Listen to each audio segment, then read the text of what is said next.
Vladimir Fedoseev is here on your screen. He's one of the most creative grandmasters in the world of chess. Someone who's really brave. And he takes on Arjun Erigaisi. And Arjun comes in his sort of green pista color jacket. And Arjun has been having a good tournament. He has 1 win and 3 draws out of 4 rounds. Meanwhile, Vladimir Fedoseev has had a topsy-turvy start. He lost to Hans Niemann in 16 moves, then beat Vincent Keimer in quite a brilliant style, then drew with Javokir Sindarov and Jordan Van Forest. And now this one, he takes on the second seed in the tournament, Arjun Erigaisi. And this will be a big clash that Arjun would like to win because he's currently trailing the leaders by half a point. But with white pieces against Fedoseev, he'll try his best. A handshake here, 2 hours for 40 moves and then 30 minutes increment with 30 seconds from move number 41. Pawn to d4 by Arjun. And Fedoseev, what opening will he choose? One remembers the opening that was chosen by Fedoseev in the World Cup, where he was in a must-win situation and he played like completely crazy opening against Radek Wojtaszek. And well, he's someone who's really unpredictable. Pawn to c4. And now he goes pawn to e6. This is a more calm way to play here. And Arjun can play knight c3, but he brings the other knight out, knight to f3. And will we see the queen's gambit declined? Yes, pawn to d5. We have that move. And Arjun goes knight to c3. Bishop e7 is the standard move here. There's also c6. There's bishop b4. Takes on c4. Pawn to c5. a6. h6. Many moves. He goes bishop b4. The Ragozin is on the board now. The Ragozin opening. Quite an interesting one. Quite an active one. A mixture of the queen's gambit declined and bishop b4 Nimzo. So queen b3 attacking the bishop. And a common way to play here is pawn to c5. Because you protect your bishop, also strike in the center, and that's what he has played. And now, generally, you take. And after knight c6, you go bishop g5. This is a very common way to play. But what Arjun does is that he goes directly bishop g5. And I'm pretty sure that this might confuse Fedoseev in some way. Pawn takes pawn, taken. And now queen takes b4 is hanging, but you can see that queen takes b4 allows this tempo again with knight c6. And then next move you want to take on b4. So he takes on d4.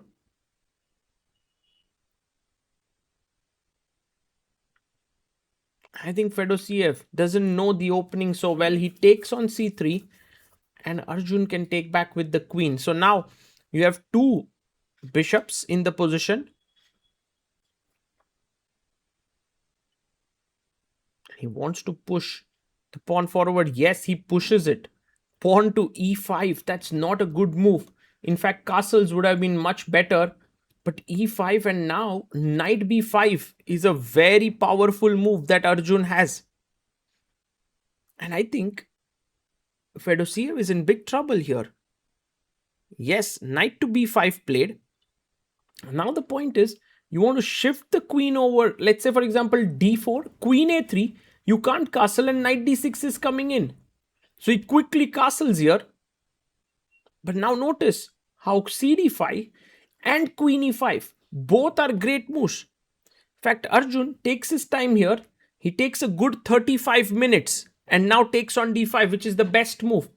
You can't take with the queen, knight c7 stuff. Knight a6 is an important move defending this square. And now Arjun can play e4.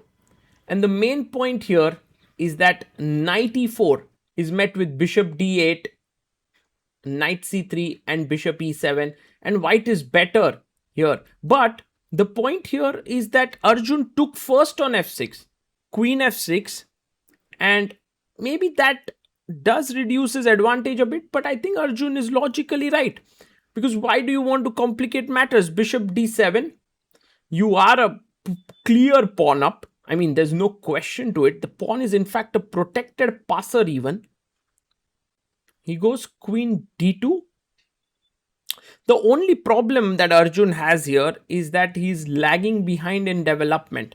That's his issue. And maybe that's why he should have played queen e3, because he keeps the square e4 under control. With queen d2, he allows knight c5 to attack the e4 pawn here. Now the e4 pawn is hanging. Okay, come back, knight c3 makes a lot of sense, correct? Now queen g6, attacking e4. Arjun is still clearly better. Rook c8 played. And maybe the best move now is to play f3. You would love to play bishop e2, but then queen g6 is a double attack here. So rook d1 played. Ooh, what's the logic behind this move? Queen g6 by Fedoseev. All of a sudden, black's position starts to look pretty good. f3 played by Arjun. And now f5 is a great move by Fedoseev. He can start creating counterplay on the king side. f5 on the board. And Arjun should be very careful now because his king is in the center. His bishop is undeveloped. And you know what? Unknowingly, Fedoseev has gotten excellent counterplay. In fact, rook takes f5 even is a great move, because after b4, if the knight moves, you have bd3. There's e4, which causes a lot of chaos. Okay, he takes with the bishop. That's fine. And one way to continue here is like bishop e2 and short castle, but there is queen takes g2, so that's not coming. He goes b4. Arjun is like, you know, I'm going to fight for my edge, for my extra pawn here. Knight comes back to d7.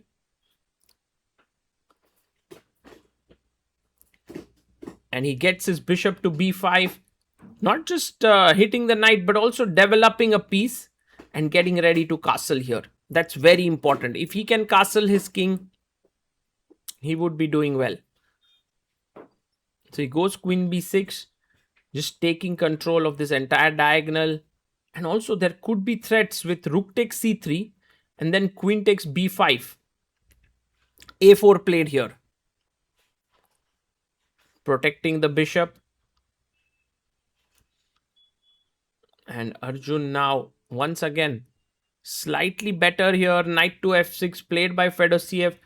Okay, the irritating part here naturally is that white can't castle. And that gives black good chances. I think d6 is an important move, a must move. He does it. Pawn to d6.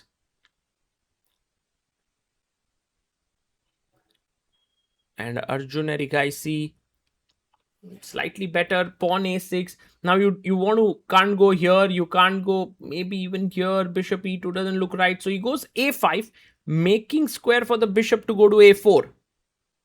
And queen a7 played. It's a very sharp game. Bishop goes back to a4. And now king h8 makes a lot of sense.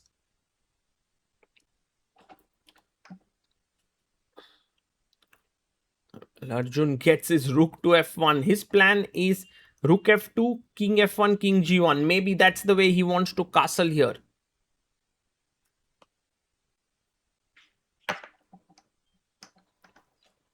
And Fedoseev plays pawn to b5. He pushes his pawn. Now, a b6 would not be great because after queen b6, b4 and d6 both under pressure.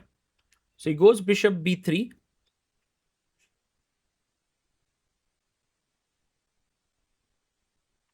And rook f d8 played, eyeing the d6 pawn.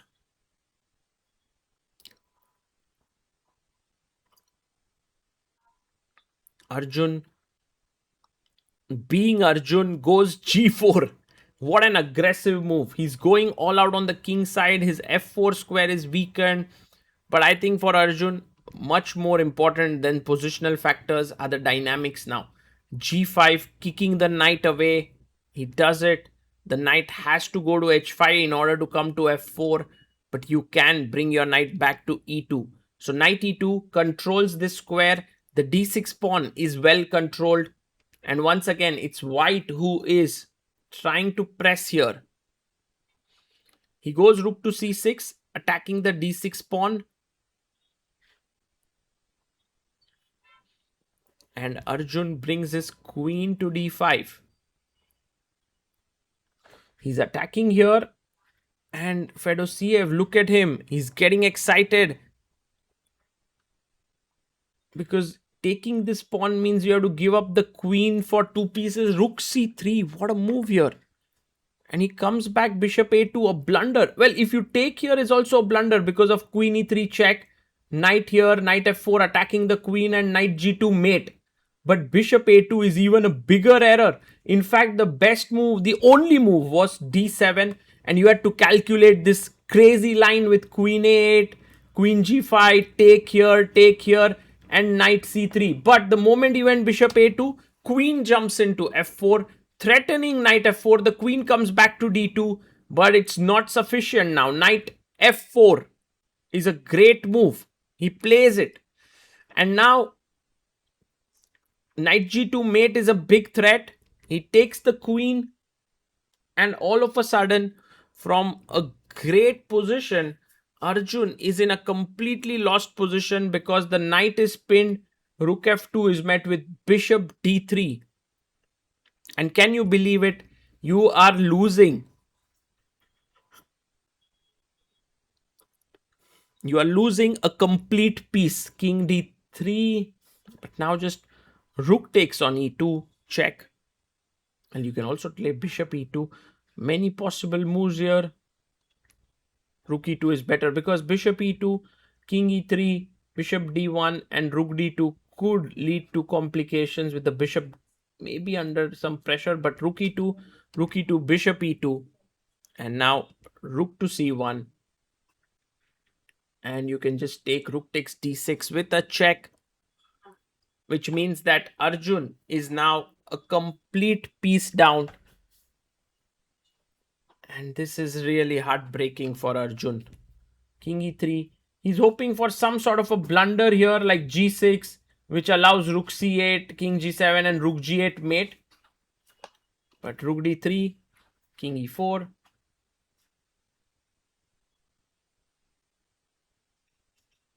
And bishop f3 check.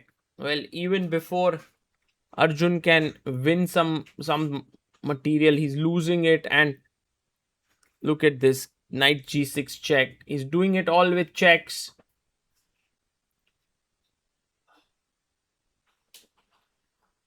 And king f5. And now once again, there's some trouble here, but just come back. Rook d8.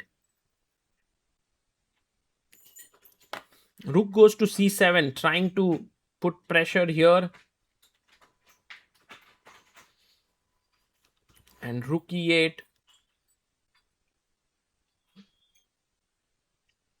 He comes back, rook to c5. Because if you played rook a7 trying to attack here, rook e5 is a checkmate. So rook c5 played. And now Arjun gets up. Well, he knows that the writing is on the wall. A check.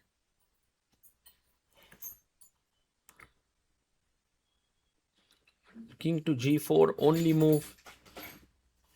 And you can even go h6. But knight e5 check, being very precise here.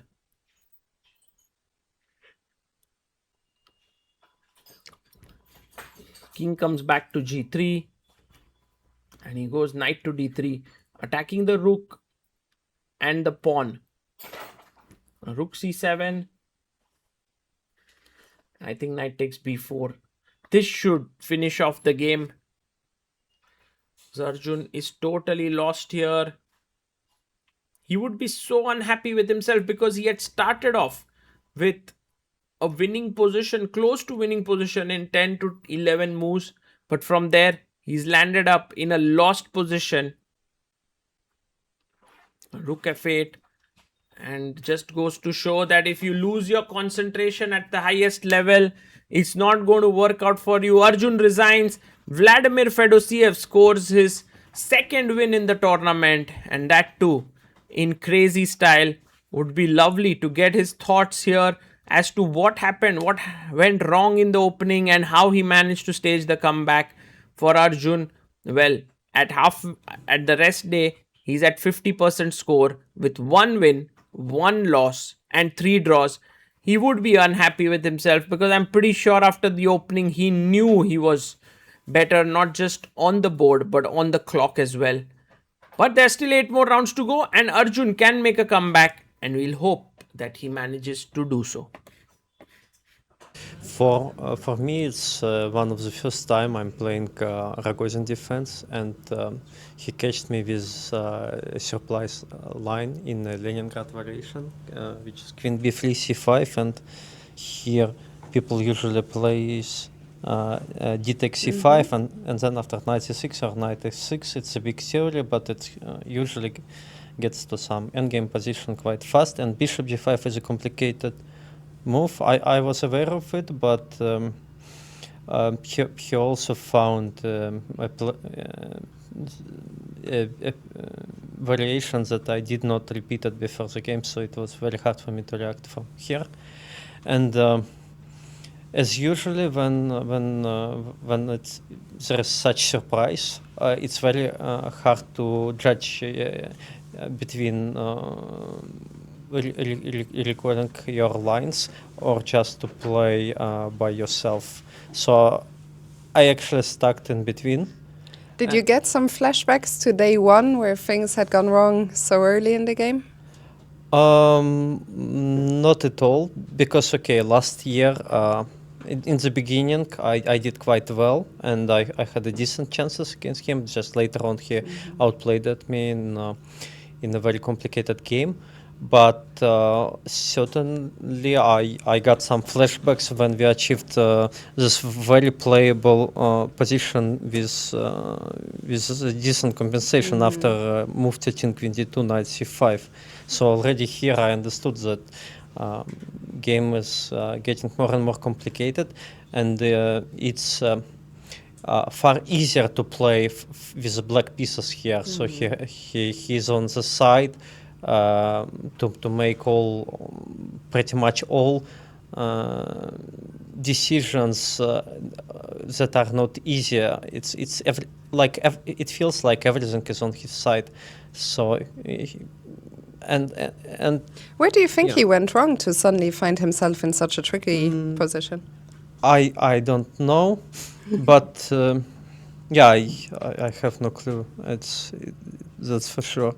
But yeah, maybe everything that he did, like a4, it's fine. I thought maybe if I play like even f4, a6, it's quite dangerous for him. Bishop d7.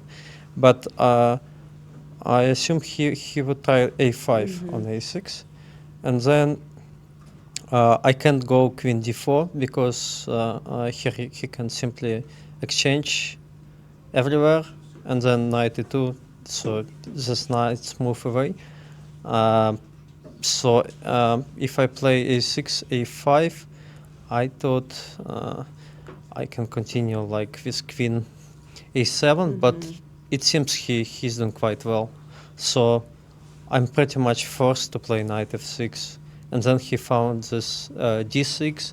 And again, on a6 he have a5, because on queen d4 he can reply with queen a2 check. That's what, for example, it came as a surprise for myself at some stages of this game. But okay, queen a7, yeah, it's a great compensation for black. It's far easier to play from my side, but yeah, it's very hard to say for me when he went wrong. But also I actually can only say that I respect how he tried here, because after rook of d8 it's not easy to play, but he found this g4, g5, knight h5, and here I thought knight d5 was possible, for example, rook d6, and queen f2 or queen f3, maybe queen with some exchanges. So maybe queen f2 is a little bit more accurate, but still it's I can't play like queen d7 is impossible because here it's just a fork and I can do nothing. So that's why queen f2 is quite annoying to face. I was trying to prepare my reaction on this. Likely something like this may work. Yeah. So Self-pinning. yeah, I'm self-pinned, but also it's a pin to himself because Yeah. knight can't move. Yeah. Then I will grab bishop on b3. So if things works for me and I can play in dynamic way like this, then it's inevitable collapse for him. But knight Already e2? by the stage, yeah. Knight e2 is extremely resourceful, and after rook c6, queen d5, rook c3, I don't think it's all gone for him because he could have tried better than in the game. Queen e3, and here he can try this move, d7. Getting very messy. And after rook b3, here is this nonsense. And suddenly black is losing. So Wow. I was really scared if he plays rook f2 Yeah. because it's not easy for me to prove that here I'm winning, for example. Because if I go like this, still this stays in air, rook d3, and rook c1, he's just playing this, and suddenly everything works for white. So I'm getting Unbelievable, yeah. checkmate first, and yeah, I don't know. Queen f3 d7 is, yeah. What I thought maybe I can try this move, but here he have this queen d6, queen s7. That's what I was trying to figure out during a game. So he gets some counterplay, and with this d7 pawn, he can end up first. Other option is knight f4. I calculated it actually even before rook c3, knight f4, knight f4, e4, but it was not working. So we will not jump for this because we don't have so much time. But it was Yeah. quite the emotional roller coaster of a game. Yeah, I completely agree. Yeah. But yeah, here he can simply run away again. So it's not easy for me here. So queen f3 d7. Okay, the calm move is this, but still rook d3. Maybe he can play like queen c5. I don't know, queen c5. So game continues, and I don't have direct clear wins path, yeah. against this. So after move 30 rook f2, You think that was the last chance probably to... yes, that's for sure. But what I need to do, I don't know. I thought maybe this, but then I found queen c5, exchange, and rook b3. He runs with c6. He is first again. Yeah, How those it's pawns- working? So I was not sure. Even this rook c3, it's maybe one of the best moves I played in my life as a chess player. But, Really? But yeah. That's your impression after the game? Yes, yeah? this is my impression. But it's not fully works. Like rook f2, I we need to can- prove many things. if So I don't know. We evaluation can here. quickly check the evaluation. Yeah, let's check for our viewers. So queen e3, what I overlooked, d7. What I'm missing? And queen a8, I'm missing something different. queen Just this G5. side. Yeah, that's what I overlooked. Very nice Yeah, symmetry, this actually. is very nice. Yeah. Yeah, you need to control all board. Yeah. Yes. So yeah. And show us just the end of the game. How did it all finish? So yeah, he went bishop a2, but here line is not that complicated. In the game after queen f3, there is already no chance to come back. But b4, maybe rook c6, he could play this. Yeah. That's this I need to mention. That And- would have led to a big fight still ahead. Maybe he is ahead. I don't know. It's because my king is also weak, and it's very hard to create a luft for king.